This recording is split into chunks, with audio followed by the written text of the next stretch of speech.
I was 33 years old when I decided to spend the New Year's weekend alone in a rented house in a quiet suburb of Indiana. It wasn't anything fancy, just a small single-story house on a typical residential street, with a backyard and relatively close neighbors. The idea was simple: stay away from family for a few days, clear my head, and start the year in silence. I arrived late in the afternoon on the 31st, picked up the key from a lockbox with a code, and went in without any trouble. The house looked clean, organized, exactly like in the listing photos. I spent the first few hours unpacking, getting something to eat, and watching television. Nothing caught my attention at that point. The house had that neutral smell of cleaning products mixed with a closed-up place, typical of a rental. I locked both the front and back doors before sleeping, more out of habit than real concern. I turned the TV volume up a bit to drown out the silence of the street and ended up falling asleep on the living room couch close to midnight, with the distant thought that this would be a very different new year. I woke up the next day with morning light coming through the living room window and a strange taste in my mouth, typical of someone who slept poorly. It took me a few seconds to remember where I was. I got up from the couch still groggy and went straight to the kitchen to get water. That's when I noticed the first thing out of place. There were 2 plates in the sink with dried food scraps on them, as if someone had eaten there a few hours earlier. I stood there staring at them, trying to remember if I had used those plates the night before. I had ordered food and eaten straight from the container without using any dishes. It didn't make sense. At first I tried to rationalize it. I thought maybe they were plates left behind from the previous cleaning, something the rental staff had missed. But the more I looked, the more wrong it seemed. The food scraps weren't dried out like something old. They looked recent. I washed my face in the bathroom, trying to shake off the strange feeling. And that's when I noticed the glass next to the sink. It was upside down on the towel, and the towel was still slightly damp. I touched it with my fingers and could clearly feel that it hadn't fully dried. Someone had used that glass after I went to sleep. I stood there in the bathroom for a few seconds, trying to decide if there could be a simple explanation. Maybe I had used the glass and didn't remember. Maybe it was just exhaustion. But the feeling in my body said otherwise. I went back to the kitchen and looked around more carefully, as if seeing the house for the first time. Nothing looked disturbed, no drawers open, no objects out of place. That was what bothered me most. If someone had been there, they had been careful. It didn't look like a mess, it looked like routine. I decided to walk through the house before jumping to any conclusions. I checked the bedrooms, the closets, the backyard through the window. Everything seemed normal. When I reached the back door, I felt a chill in my stomach. It was unlocked. I was sure I had locked it before going to sleep because I always do that automatically. I tested the handle a few times, trying to convince myself that maybe I had forgotten. But the feeling was clear. That door hadn't been like that when I went to sleep. Someone had opened it and hadn't bothered to lock it again.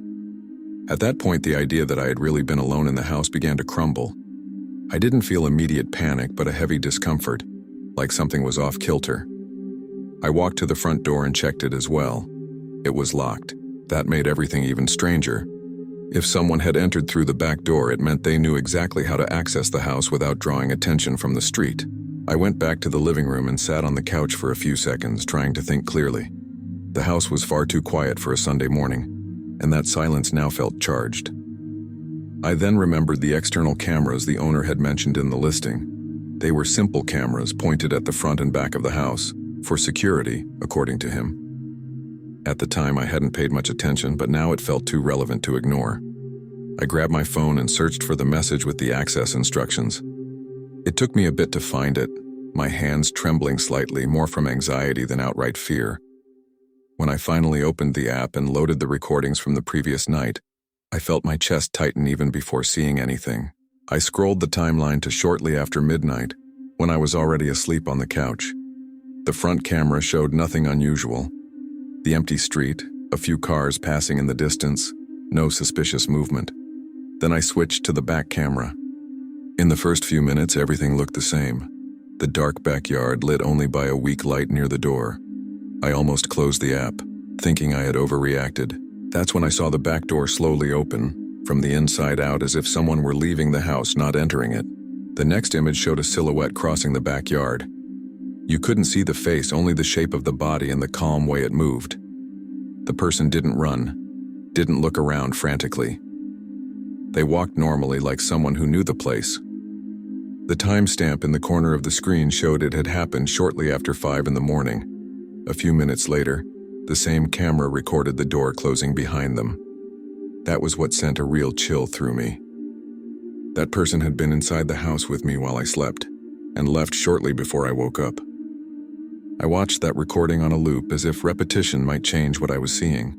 The person didn't try to hide their face because they simply didn't need to. They didn't seem worried about cameras, schedules, or the fact that someone was sleeping inside the house. The movement was far too calm for an improvised intruder. It was the kind of calm of someone who had done this before. I closed the app and sat on the couch for a while, feeling the house differently around me, smaller, less neutral.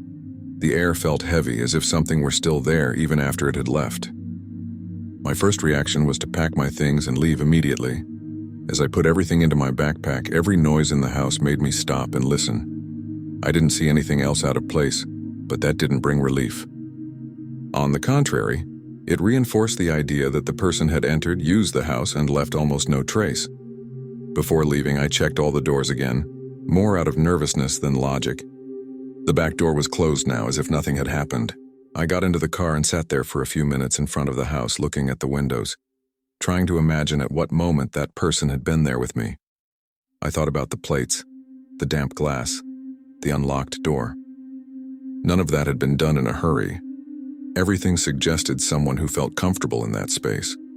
The idea that I had chosen that house to be alone, when in fact I had never been alone there, gave me a shiver that didn't fade quickly. I notified the owner through the rental app and sent the video clip. He replied hours later saying he would look into it and that it might be some system error. That vague response only reinforced my decision not to return. I never found out who the person in the recording was or why they entered that house on that specific night. There was no explanation, no follow-up contact. To this day, when I think back to that New Year in Indiana, what bothers me most isn't the fact that someone broke into the house. It's the timing. The person left minutes before I woke up, as if they knew exactly when it was safe to go. As if they were tracking my presence there. And that left me with the certainty that the house wasn't empty when I arrived. It just took me a few hours to realize it.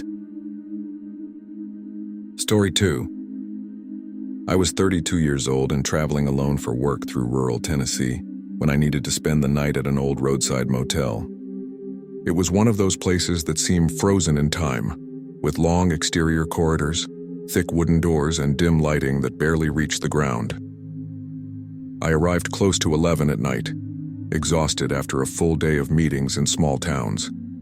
The clerk handed me the key, told me the room number 217, and mentioned that the motel was practically empty that week. That sounded good to me at the time. I just wanted silence and a few hours of rest. The room was at the end of a long corridor on the second floor. I walked there hearing only the sound of my own footsteps echoing on the concrete.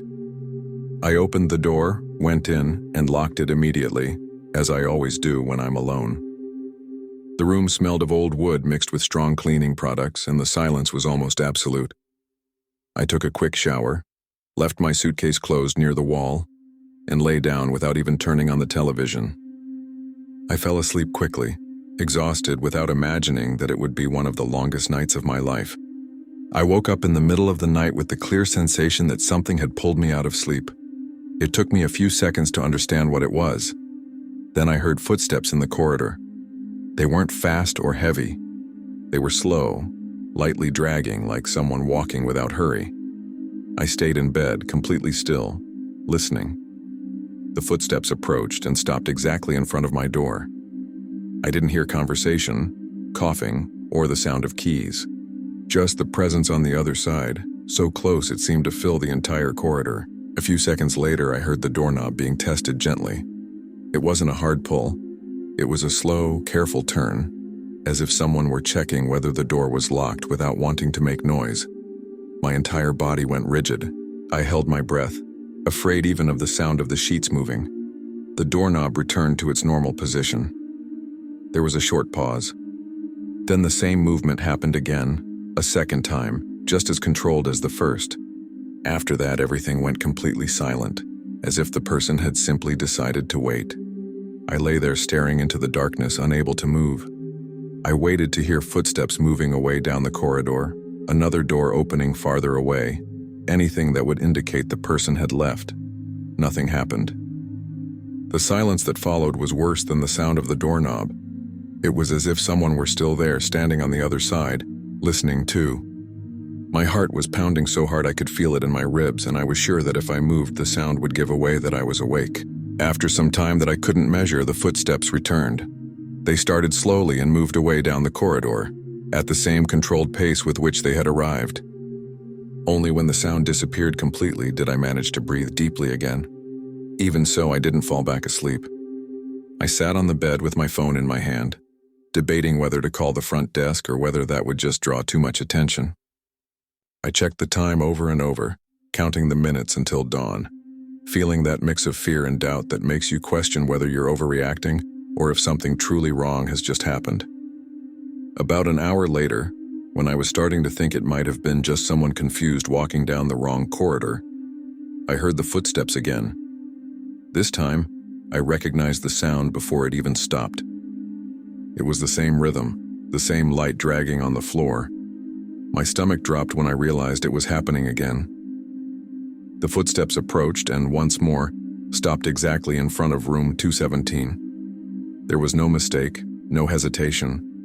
The person knew exactly where to stop. I sat on the bed, gripping my phone tightly, feeling cold sweat on my hands even though the room was chilly. The doorknob was tested again, in the same careful way as the first time. A slow, almost delicate turn, followed by a pause. Then silence.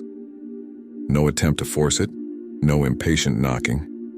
That made me even more nervous because it didn't seem like someone in a hurry or a drunk person looking for the wrong room. It felt like someone testing limits, checking timing, perhaps waiting for a reaction. I had the clear feeling that if I made any noise, it could change the behavior of the person outside. This time, the footsteps didn't move away right away. The silence stretched on in an unbearable way. I couldn't hear breathing, but I also couldn't hear anyone leaving. It was as if the person had simply stayed there, standing on the other side of the door. My mind started filling in the gaps with thoughts I didn't want to have. I imagined someone leaning against the wood, listening to my movements, trying to decide something. I kept my phone in my hand, the screen dimmed to the lowest brightness, ready to call someone if needed, but without the courage to say a word. Only after several minutes did the footsteps begin to move again, slowly retreating down the corridor. I stayed sitting on the bed for a long time after that, unable to lie down again. The idea of closing my eyes felt impossible. Every small creak of the old building made me hold my breath, waiting to hear the doorknob again. The rest of the night passed in that constant state of alert, until daylight began to filter faintly through the curtain, and the corridor became more visible through the cracks around the door. As soon as it was fully morning, I got dressed quickly and left the room without even looking back. The corridor was empty, silent, exactly as if nothing had happened during the night. There were no marks on the floor, no doors ajar, no sign of recent movement. Even so, I walked to the front desk with my body still tense, feeling that strange weight in my chest that doesn't fade easily. I told the clerk what had happened, trying to keep my voice steady as I described the footsteps, the stops in front of the room, and the doorknob being tested. He listened carefully without interrupting me. When I finished, I asked to change rooms immediately. The clerk looked visibly confused and said it didn't make sense. He explained that that night, I was the only guest in that entire corridor. According to the system, no other rooms there were occupied. That sent an immediate chill through me. I asked about the corridor cameras, hoping there might be at least some explanation. He sighed and said that unfortunately, that very night the system had gone offline for a few hours due to an old issue that still hadn't been fixed. There was no footage of what had happened. I stood there for a few seconds trying to process that. If there was no one else staying in that corridor, then who had walked through it so many times during the night? Who knew exactly which door to stop at? I changed rooms anyway, but I no longer felt safe anywhere in that motel.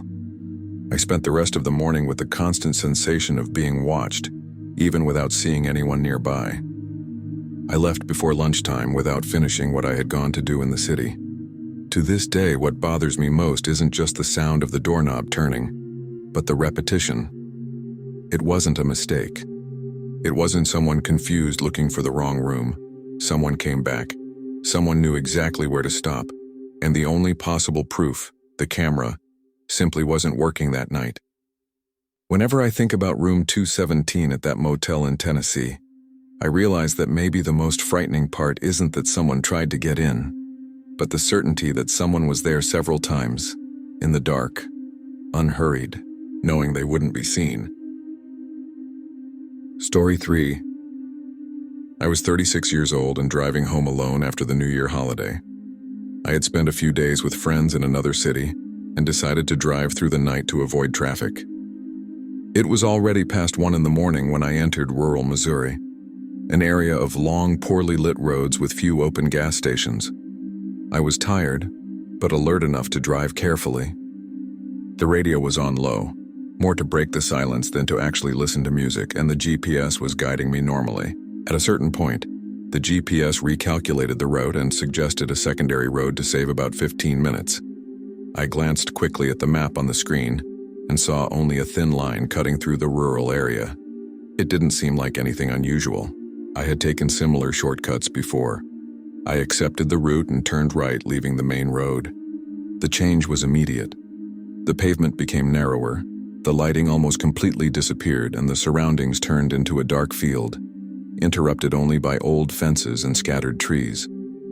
Even so, I kept going, trusting that it would soon reconnect with a larger road. After a few minutes, I began to find it strange how long that road felt for a simple shortcut. The GPS continued to indicate that I was on the correct path, but there were no signs, no poles, or any indication of recent maintenance. The road started to deteriorate until it turned into a stretch of uneven dirt, making the car vibrate. I thought about turning back right then, but the GPS showed that I was close to rejoining a main road, so I continued a little farther. The silence around me was absolute, and the car's headlights seemed to illuminate only a small portion of what lay ahead. That's when I started to see houses. There weren't many, but they appeared suddenly on both sides of the road. Old houses, some with broken windows, others boarded up, as if they had been abandoned for years. What made me slow down wasn't the condition of the houses, but the fact that there were people sitting on the porches. They weren't standing or moving, just sitting, some on chairs, others on the steps, all facing the road. As I passed slowly, I realized that they were all looking directly at my car in complete silence, following my movement with their heads. That gave me an immediate sense of unease. It wasn't normal to see people sitting outside at that hour of the night, especially in houses that looked abandoned. There were no lights on inside the houses, no televisions, no conversation among them. Just those motionless figures, watching. I slowed down even more, feeling my heart race for no logical reason. I passed 2-3 houses and the scene repeated itself. Silent people, no waving, no normal curiosity. It was as if they were waiting for something, or someone, to pass through. I looked at the GPS, searching for some confirmation that this made sense. The screen still showed the active route, but the map looked strange, with fewer details than usual. The road ahead ended in an even darker stretch, and it was clear it didn't continue much beyond those houses. That's when I decided I needed to get out of there. I slowed almost to a stop and began turning the steering wheel to make a U-turn, feeling that clear instinct to leave before something worse happened. That was when I saw headlights behind me. A car was coming up the road behind me, but not in the way I expected. It stopped at an odd angle, partially blocking the dirt road, exactly in the space I needed to complete the turn. The headlights were on, pointed directly at my car, blinding me for a few seconds. I couldn't see who was inside, or even tell if there was more than one person. The engine was still running, but the car didn't move forward or reverse. It just stayed there, partially blocking the way, as if it had arrived at that exact moment on purpose. My body went into full alert. I instinctively shifted into reverse, but realized I wouldn't be able to complete the turn without getting too close to the stopped car. I looked back at the houses around me and felt an immediate chill. The people were still sitting on the porches, now all looking at me, not following my movement anymore, but watching the situation. No one stood up. No one said anything. It felt like I had interrupted something I wasn't supposed to witness. I gripped the steering wheel tightly, trying to think fast. That's when I noticed the narrow shoulder on the right, a strip of firmer dirt between the road and an old fence. I didn't think much. I turned the wheel sharply and accelerated, feeling the car lurch and lose traction for a second. The suspension protested, and I heard something hit underneath the car, but I managed to squeeze through the tight space, passing the stopped car by just a few inches. I didn't look inside it. I didn't want to see who was there. My only focus was getting out of that road as fast as possible. As soon as I straightened the car, I accelerated without hesitation. In the rearview mirror, I saw the other car remain where it was. It didn't follow me. The people on the porches didn't move either. They stayed seated, motionless, watching as I drove away down the dirt road. That gave me a strange sense of closure, as if the simple fact that I had left had ended whatever was about to happen. I drove for several minutes with my heart pounding until the road finally connected back to a paved highway, and I saw familiar signs again. Only then did I slow down and manage to breathe properly. When I finally stopped at an open gas station a few miles later, my hands were still shaking. I stayed in the car for a few minutes trying to understand what had just happened. I checked the GPS again, expecting to see that road marked there, but the route had been recalculated automatically, as if I had never been on that stretch at all. I went back through the navigation history trying to find the point where I turned off, but there was nothing, just the main road. No thin line, no shortcut, no secondary road recorded. That unsettled me more than the situation itself. I tried to remember exactly how long I had been on that road, but everything felt distorted. It didn't feel like it had been just a few minutes. It felt as though I had been stuck there much longer, even though that didn't make sense. The images of the abandoned houses and the people sitting on the porches kept coming back to me, always the same way. Motionless, silent, watching. No reaction when I tried to leave, no attempt to follow me, as if simply entering that place had been enough. In the days that followed, I tried to find that road again, out of curiosity and maybe to prove to myself that it had just been a navigation error. I used different maps, looked at satellite images, tried to remember reference points. Nothing. The area where the GPS had indicated the route change showed no road like that at all, just continuous fields and a few isolated properties, with no direct connection to the stretch I remembered. That made me doubt my own memory, but the feeling in my body told me it had been far too real to be imagined. To this day, I avoid following GPS-suggested shortcuts during the early morning hours, especially in rural areas. Whenever I see a line that's too thin on the map, I think of that road that appeared nowhere. Because that night in rural Missouri, I learned that not every faster route takes you where you expect. Sometimes it leads to a place that doesn't want to be found, and that doesn't take kindly to someone leaving before they're supposed to. Story 4. I was 35 years old when I spent a night alone in my family's winter cabin in Vermont. The place was remote, surrounded by trees and with few nearby houses, most of them closed out of season. I arrived in the late afternoon, while the road was still light and knew my relatives wouldn't arrive until the next day. It wasn't the first time I'd stayed there alone, but it was the first time in the middle of winter with snow accumulated and the typical silence of that time of year. The idea was simple: spend the night, rest, and wait for the rest of the family to arrive. The cabin had 2 floors, with the second accessed by an external wooden staircase that always made noise, even with light footsteps. That staircase led directly to a side door on the upper floor, near the bedrooms. After putting my things away and making something quick to eat, I went up to the bedroom, closed the door, and stayed there reading with a small lamp on. Outside, the wind moved through the trees and made the wood creak from time to time, but nothing out of the ordinary. Around 11 at night, I turned off the light and lay down, expecting to sleep without any trouble. I woke up in the middle of the night to a sound that pulled me abruptly out of sleep. At first, I thought it was just the cabin's wood reacting to the cold, something that always happens on winter nights. I stayed lying there, trying to identify the noise better when I heard it again, this time far too clearly to be mistaken. It was the unmistakable creak of the external staircase. One step being stepped on, then another, in a steady rhythm. My entire body went on alert instantly. That staircase had a specific heavy sound, and I recognized it immediately. The footsteps continued upward with no sense of urgency at all. I was able to mentally count each step by the sound, because I had known that staircase since childhood. When the noise stopped, I knew exactly where the person was, right in front of the second-floor door, just a few meters from the room where I was lying. The silence that followed was almost deafening. There was no knock on the door, no attempt to turn the handle. Just the certainty that someone had climbed up there and stopped. My heart was pounding so hard I could feel it in my chest and ears, and I was afraid to even breathe too loudly. I waited to hear the footsteps going back down, some sign that it was just someone lost or a mistake. Nothing happened. The silence remained heavy, as if the person was standing on the other side of the door, listening too.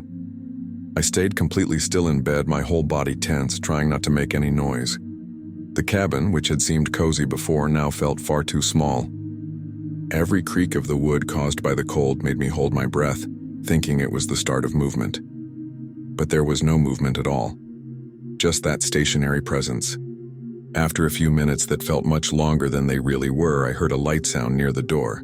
It wasn't a knock. It was something like a shift in weight. Maybe someone adjusting their stance, changing the position of their feet in front of the door. That confirmed what I feared most. The person hadn't left. I got up slowly, trying not to make the floorboards creak. Went to the bedroom door, locked it quietly, and pushed a chair against it. More to feel less exposed than because I believed it would actually stop someone from entering. I went back to the bed and sat in the dark, waiting. Time began to lose meaning. I couldn't tell whether 10 minutes or nearly an hour had passed since the footsteps had stopped outside. At times I thought I heard something very subtle, like fabric brushing against wood or a faint dragging sound. But I couldn't be sure whether it was real or just my mind trying to fill the silence. Outside, the wind made the trees creak, but the sound was different from the staircase. This was a continuous, controlled noise, like someone standing still and shifting their weight from one foot to the other without leaving the spot. It kept me in a constant state of alert, waiting for the doorknob to move at any second. At some point during the night, exhaustion hit hard, but I couldn't bring myself to lie down fully.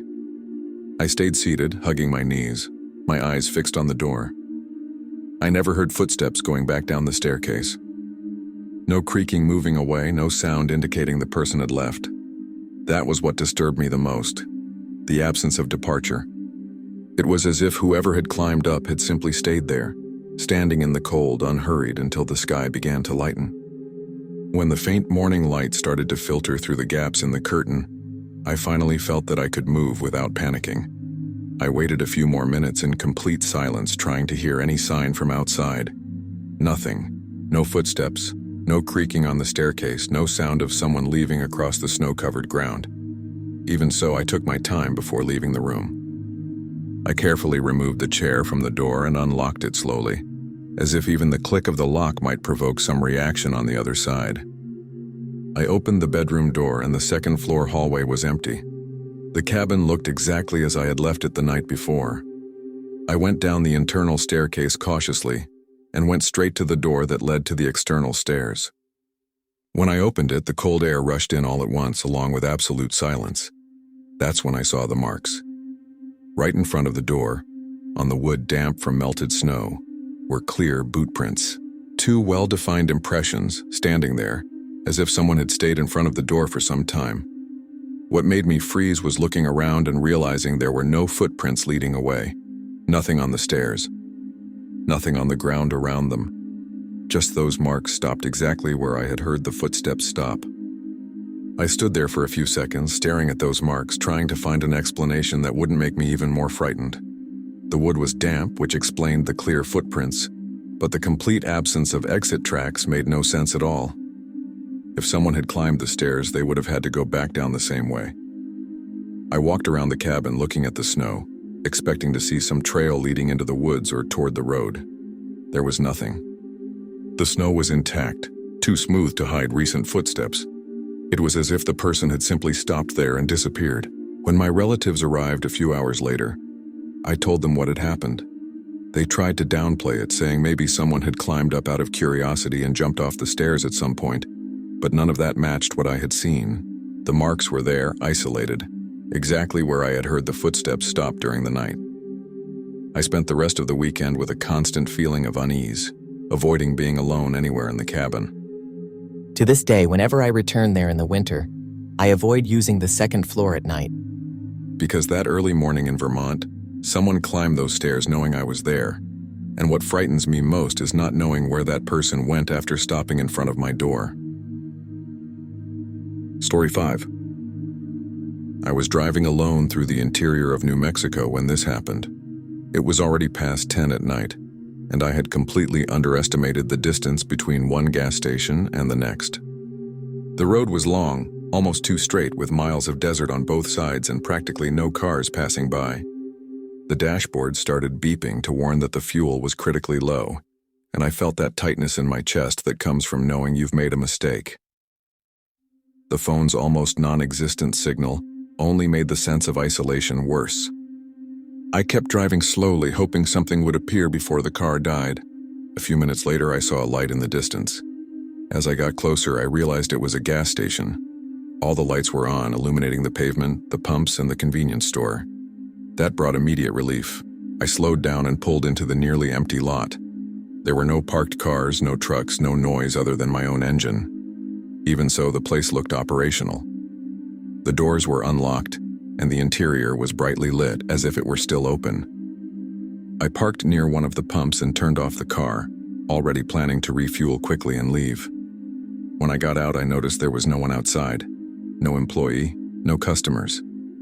The hot desert wind made a low sound as it passed through the station's structures, and that silence clashed with lighting that felt far too bright for that hour. I tried to use the pump, but it didn't respond. No display lit up. I thought maybe I needed to pay inside first, so I walked to the glass door. As soon as I went in, I immediately felt the stagnant air and an old dusty smell mixed with something metallic. The shelves were partially stocked, but the products looked old with faded packaging. I called out loudly, something simple like, "Is anyone here?" expecting to hear a "Be right there" from the back. No one answered. I took a few more steps, and that's when I heard something move inside the store. The sound of light footsteps coming from behind the shelves, too distant to be my own echo. I stopped immediately, trying to pinpoint where the sound was coming from. The footsteps weren't fast or clumsy. They sounded controlled, like someone walking slowly on purpose. I saw a shadow move across the floor between the shelves, stretched by the bright ceiling lights. I couldn't see anyone directly, just that dark movement passing from one aisle to another. I called out again, a little louder this time, asking if the station was still open. No response, just the low sound of something moving inside, always outside my direct line of sight. I took a few steps backward, already feeling the discomfort grow. When I turned toward the glass door, I heard a sharp click behind me. It wasn't loud, but it was clear enough to recognize. The door handle moved on its own, and I heard the unmistakable sound of the lock turning. I ran to the door and pulled hard. It didn't budge. I knocked on the glass once, more out of instinct than expecting help. That's when I realized the door was locked from the inside. My heart started pounding so hard I could feel it in my neck. I stepped back a few paces, keeping my eyes on the door, trying to understand how that had happened. I had entered normally, without unlocking anything. Now someone had closed the store with me inside. The sound of footsteps echoed again between the shelves, closer than before. Shadows moved back and forth, always broken up by the shelving, as if the person or people knew exactly how to stay out of my direct view. The air inside felt heavy and stale, and I started sweating despite the cold from the old air conditioner. I looked around for another exit. There was a door at the back, partially hidden by a display rack, but I couldn't see whether it was unlocked. I thought about running for it, but the idea of moving farther away from the front door and deeper into that enclosed space made me hesitate. The shadows kept moving, now slower, almost studying my movements. No one spoke. There was no laughter, no whispering, just footsteps and the low sound of something brushing against metal shelves from time to time. Then I heard a louder noise, like something bumping into a shelf very close to me. I didn't actually see who it was, but the shadow appeared clearly on the floor for a full second. too large to be just an illusion. My body reacted before my mind did. I ran toward the back door without thinking any further. I shoved it hard, expecting resistance, but it gave way immediately. The door opened onto a narrow, dark corridor with a strong smell of dust and old oil. I didn't stop to look back. I just ran, my heart nearly bursting out of my chest. The corridor ended at another door, this one metal. I pushed with everything I had and found myself outside the building behind the station. The desert air had never felt so good. I ran around to the front, got into the car, and started the engine with shaking hands.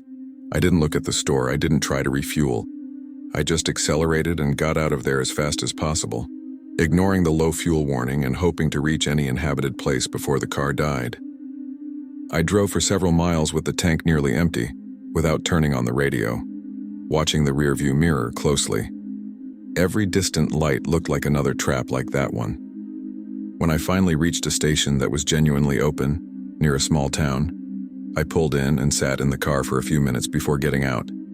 I needed to catch my breath. I refueled quickly, paid, and left without telling anyone anything. I wasn't sure how to explain what had just happened without sounding like I was exaggerating. The next morning, already at home, I tried to find the station on the map to understand exactly where I had stopped. I used the car's GPS, the app on my phone, and even old maps online. The road appeared, but the station didn't. I found that strange and searched for the name I vaguely remembered from the facade, but found nothing. That's when I decided to research more deeply about decommissioned gas stations in that region of New Mexico. I found an old news article from years earlier about a station that had been closed after a fire and never reopened. The photos were old, but I recognized the building immediately. The pumps, the store, even the layout of the parking lot were the same.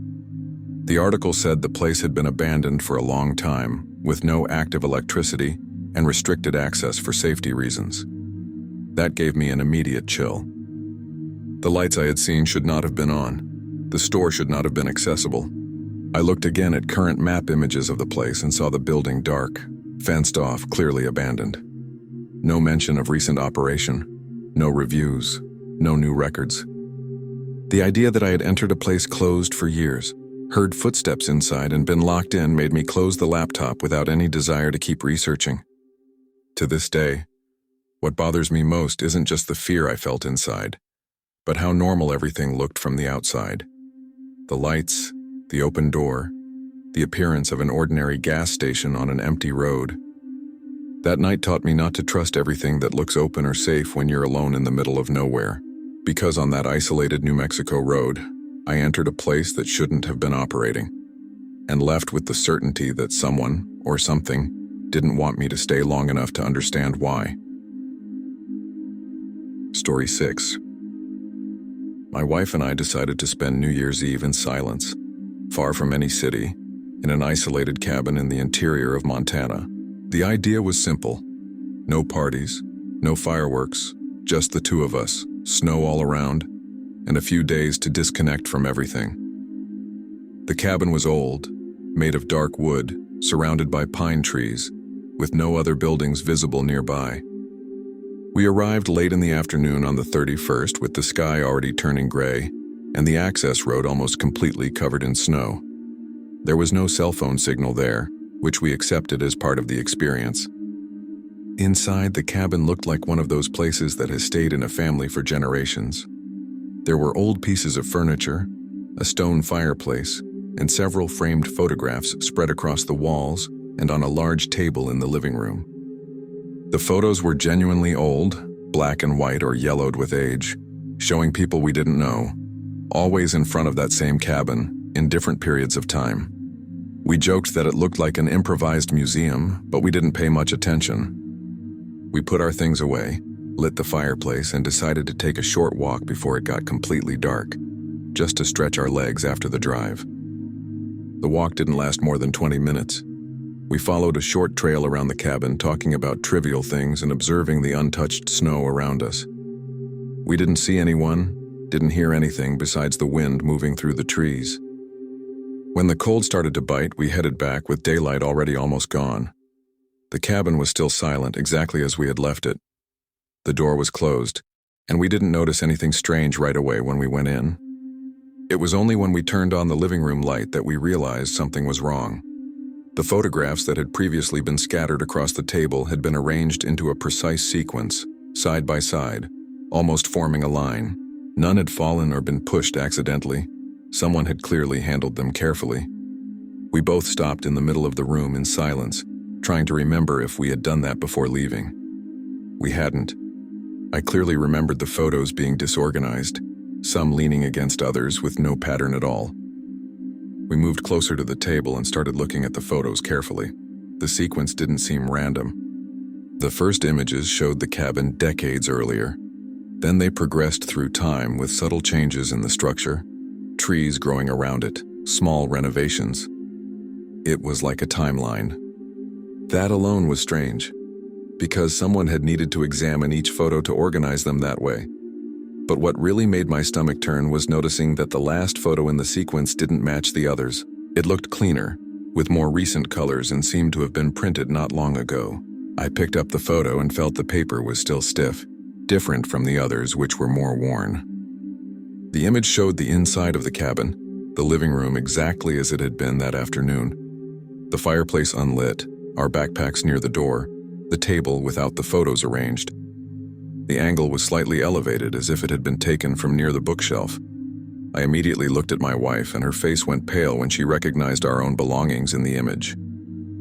That photo could only have been taken while we were outside walking. For a few seconds, neither of us said anything. We just stared at the photo, then at the room, trying to align the image with the real space. The positioning matched perfectly. Even my wife's jacket was hanging in the same place. Our first thought was that the owner might have some kind of indoor camera, but that made no sense at all. There were no visible lenses, no warning, and the photo didn't look like a video capture. It looked like an ordinary photograph, taken from inside the cabin with someone physically there. The idea that someone had entered while we were walking made my chest tighten. We immediately went to check the door. It was locked just as we had left it. The windows, too. There were no signs of forced entry, no tracks in the snow around the house other than our own footprints going to and from the trail. That made everything even worse. If someone had entered, they had done so knowing exactly how to do it without leaving marks. We went back inside and started looking for anything else out of place. Nothing was disturbed. Nothing had been stolen.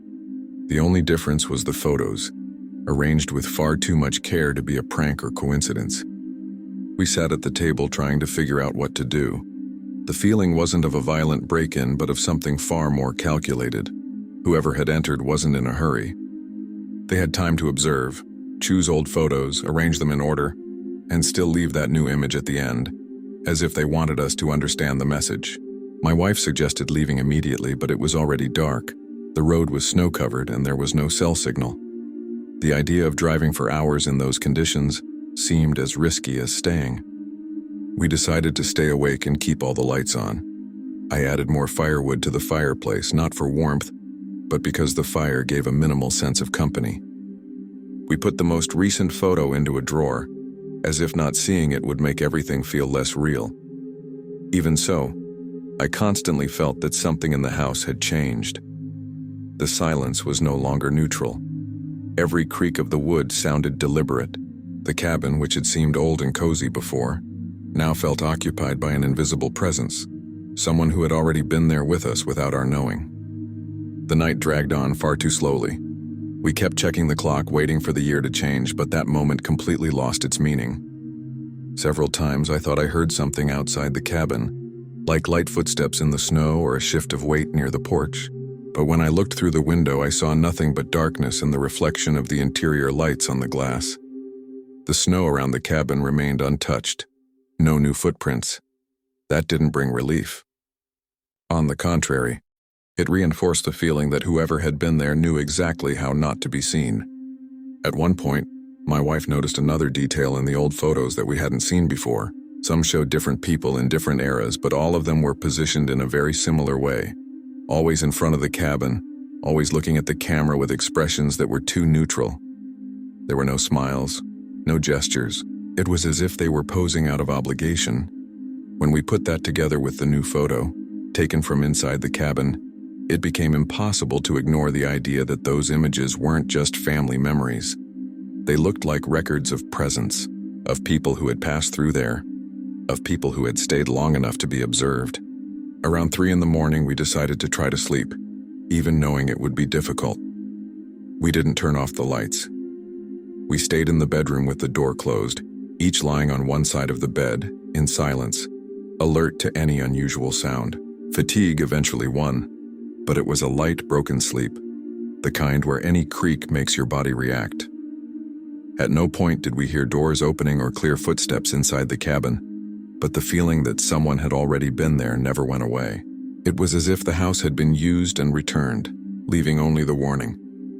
When morning came, we got up almost at the same time and went straight to the living room. The photos were still on the table, exactly as they had been left, except for the most recent one, which was still stored in the drawer. Nothing else had changed. I went outside and observed the snow around the cabin once more carefully. No footprints other than ours, no sign of anyone approaching during the night. That gave me a strange sense of closure, as if everything had been carefully calculated to leave no physical traces. We packed quickly and left as soon as the road allowed. We didn't talk much during the drive. Each of us seemed to be processing it in our own way. Before losing sight of the cabin, I looked in the rearview mirror and had the impression that the place wasn't empty, even without seeing anyone. It was just a feeling, but strong enough to make me accelerate. When we finally got cell service, I thought about informing the owner, but I didn't even know where to begin explaining it. To this day, what bothers me most isn't the idea that someone entered the cabin, but the care with which it was done. Nothing was stolen, nothing was broken, only the photos were rearranged to tell a story, and a new image was added taken while we weren't there. That photo didn't seem like a mistake or a coincidence. It felt like confirmation that someone had been inside the cabin, observing, documenting, and leaving, knowing that we would understand exactly what it meant. We never went back to that cabin. And whenever I see old photographs displayed in isolated places, I remember that sequence on the table, ending with an image that shouldn't exist. Because that night in Montana, someone touched the past of that house, and made a point of making it clear that they also had access to the present. Story 7. I was traveling alone through South Carolina when I decided to stop to sleep at a small roadside hotel. It was already late, close to 1 a.m, and I was no longer in any condition to keep driving. The hotel was simple, one of those older places with interior corridors and thick wooden doors. The reception desk was open 24 hours a day, but I didn't see anyone besides the clerk when I checked in. I took the key, went up to the room and locked the door as soon as I went in, more out of habit than fear. The room was quiet, with that faint smell of cleaning product mixed with stagnant air. I took a quick shower, left my suitcase against the wall and lay down still dressed, thinking about leaving early the next day. The television was off and the corridor seemed completely empty. It was when I was already almost asleep that I heard the first sound, a firm knock on the door. It wasn't aggressive, but it wasn't timid either. It was the kind of knock someone gives expecting the door to be opened. I got up immediately, my heart racing before I could even think clearly. I looked at the clock on my phone and saw that it was already past 2 a.m. I stayed silent, waiting to hear someone say something on the other side, but nothing happened. A few seconds later, the knock came again, with the same rhythm, in the same spot on the door. There was still no voice, no clear request, just that controlled insistence. It didn't seem like someone drunk or confused. It seemed like someone very aware of what they were doing. I continued not responding, trying to decide whether to call the front desk. That was when I heard a man's voice, low, far too close to the door. He said he was lost and needed help. He spoke slowly, without hurry, as if he were certain I was there listening. He asked me to open the door just a little, saying he was at the wrong room. That made me freeze. If he was at the wrong room, why did he keep standing there? And how did he know there was someone inside that specific room at that hour? I stood in the dark, gripping my phone tightly, feeling that any sound from me would confirm exactly what he already seemed to know. He knocked again, this time closer to the peephole, as if he had stepped nearer to the door. His voice remained far too calm. He repeated that he just needed help, that he was confused by the room numbers. The tone didn't match someone who was truly lost. There was no nervousness, no urgency. It felt almost rehearsed. I approached the door silently and looked through the peephole, expecting to see someone uneasy, glancing up and down the corridor. What I saw made my stomach churn. The man was standing exactly in front of the door, very close, filling almost the entire field of view. He wasn't looking down the corridor, or at the floor, or at the room numbers. He was looking straight at the door, fixedly as if he knew I was there behind it watching. His body was completely still, arms hanging at his sides. No phone, no luggage, no sign of someone who had just gotten lost in a hotel. That didn't look like a request for help. It looked like waiting. I slowly pulled my face away from the peephole, my heart pounding so hard it seemed to echo through the entire room. I went back toward the bed without making any noise and stood there, trying to decide what to do. I thought about calling the front desk, but I was afraid to speak on the phone and reveal that I was awake and alone inside. The man on the other side remained there. I didn't hear footsteps, or breathing, or the sound of someone walking away. Just his presence fixed, occupying that space on the other side of the door. A few minutes later, he spoke again. He addressed me as ma'am in a low, almost careful tone, as if trying to sound reassuring. He repeated that he needed help and that he was tired of walking around the corridor. That sent a chill through me because I hadn't heard any footsteps before he knocked. There was no sound of someone arriving or leaving. It was as if he had simply appeared there. I stayed in absolute silence, sitting on the edge of the bed, feeling cold sweat run down my back despite the air conditioning being on. The knocking didn't happen again, but he also didn't leave. Silence filled the corridor again, but now it felt far heavier. I kept staring at the door, waiting for any sign of movement. At times I thought I heard a slight shift of weight, like someone adjusting their stance, but I couldn't be sure. The idea that he was still there, standing silently, made me more nervous than the knocks had. It felt like he was waiting for a reaction from me, anything that would confirm I was still inside. Time began to drag. I checked my phone several times, counting the minutes, trying to gather the courage to call the front desk. When I finally decided I had to do something, I heard a very soft sound from the other side of the door, like a single step being taken backward. I held my breath, expecting to hear him walk away down the corridor. There was no sequence of footsteps, just that single movement followed by complete silence. It took several minutes before I found the courage to look through the peephole again. I did it carefully, expecting to see the corridor empty. He was still there. Now a little farther from the door, but standing on the same axis, still looking directly at it. His posture hadn't changed. There was no sign of impatience, no frustration at my lack of response.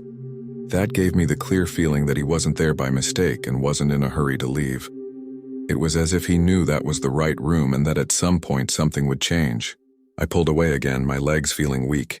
It was only when I heard footsteps coming from the other end of the corridor, farther away, that the situation changed.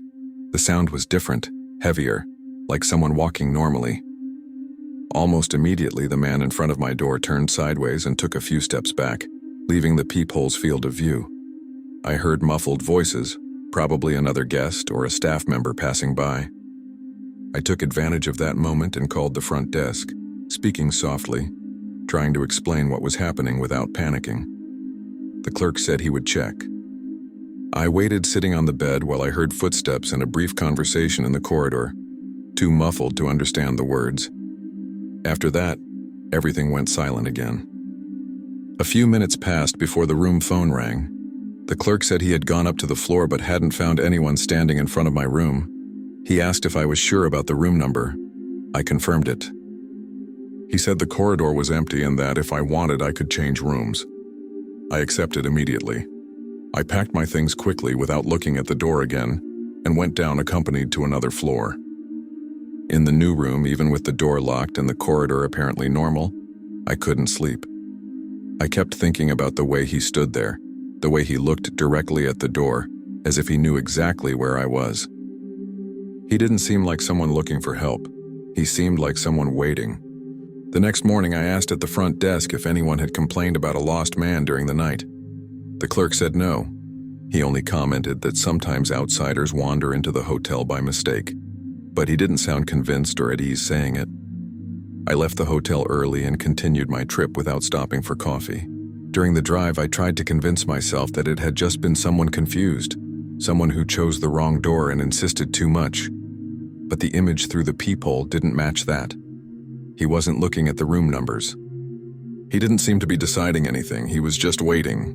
What bothers me most to this day is thinking that if I had responded, he would already have been right there on the other side, ready, as if everything had been planned for that specific room. Since then, whenever I stay alone, I check the peephole more than once before turning off the light and never respond to knocks in the middle of the night. Because that night, in a simple roadside hotel in South Carolina, someone knocked on the wrong door. Or maybe it wasn't the wrong door at all. And the way he stood there, motionless, staring at the door, makes me think he knew exactly where he needed to be. Thank you very much for your company until the end. Your support is what gives life to this channel. If these stories have caught you, don't forget to leave your like and comment on your opinion. And if you are not yet part of our community, sign up now to receive the next real horror stories.